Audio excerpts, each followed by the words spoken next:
Yang akhirnya saya bisa mengatakan bahwa hidup ini tragis. Mau bagaimanapun tragis. Saya juga sering tidak mengerti kenapa orang tidak sadar ya. Berapa lama sih kita menikmati kebersamaan dengan pasangan hidup? Berapa lama sih kita bisa menikmati kebersamaan dengan anak?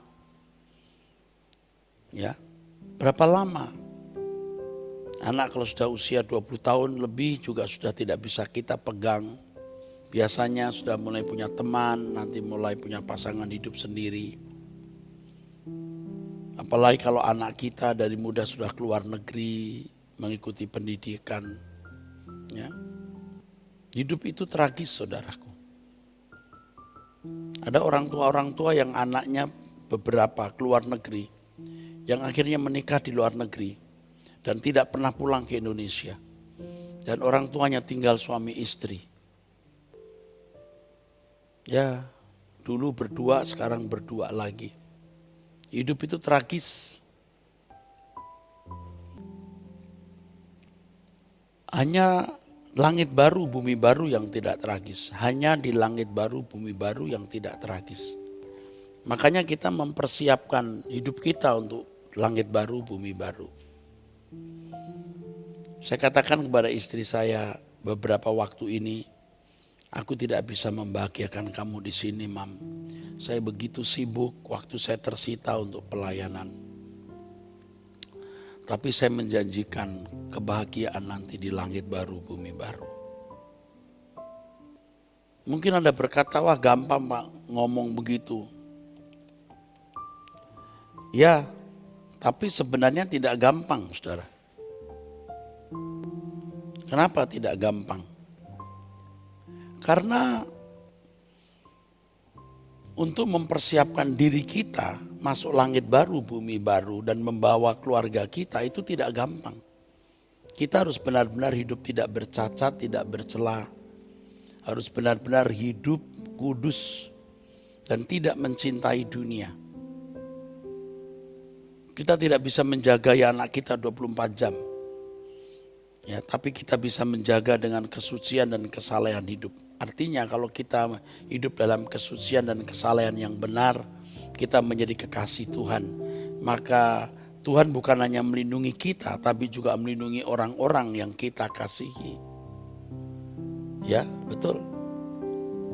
Tuhan juga melindungi orang-orang yang kita kasihi, saudaraku.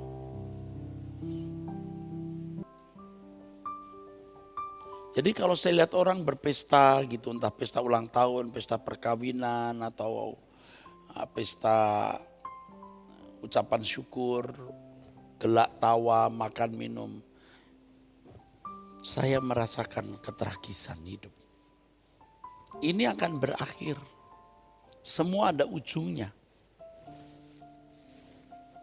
Semua ada ujungnya. Aduh saudaraku, semua ada ujungnya saudara. Nah, berkat yang saya peroleh dari menghayati tragisnya hidup ini adalah saya memikirkan kekekalan. Saudara harus menghayati tragisnya hidup. Kalau tidak, saya bagikan perasaan ini.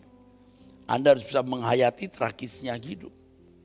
Dengan menghayati tragisnya hidup, kita akan serius meninggalkan dosa dan ikatan percintaan dengan dunia.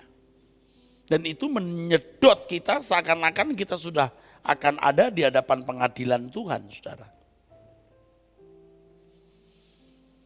Ya, betul. Baru-baru ini saya sampaikan kepada para pendeta bahwa saya minta pamit.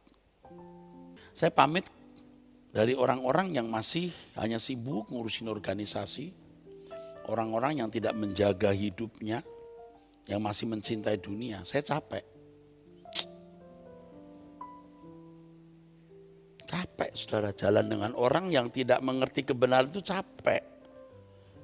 Banyak ide, banyak pikiran, tapi tidak ngerti tujuan Kristen itu apa, merubah manusia. Wes gitu doang, ngono tok, wes gitu doang. Dan macam-macam deh.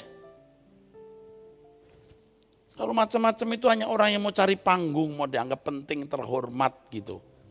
Itu kan syahwat tersanjung, syahwat mau terhormat, saudara. Nah, saya kan melayani banyak orang, termasuk ibu-ibu yang ditinggal suami, ibu-ibu yang dikhianati anak.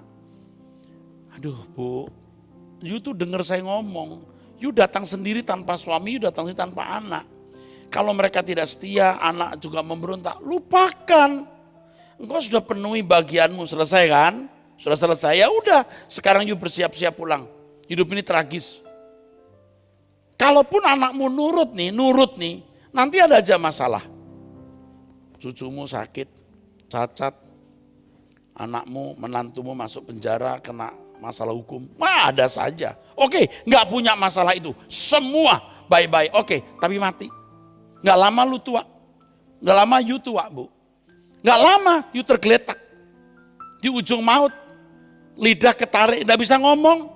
Belum lagi kalau nanti taruh selang masuk di mulut, taruh semua alat-alat medis. Bisa apa? Tunggu aja waktunya, pasti ke situ. Kalau enggak jebret mati mendadak.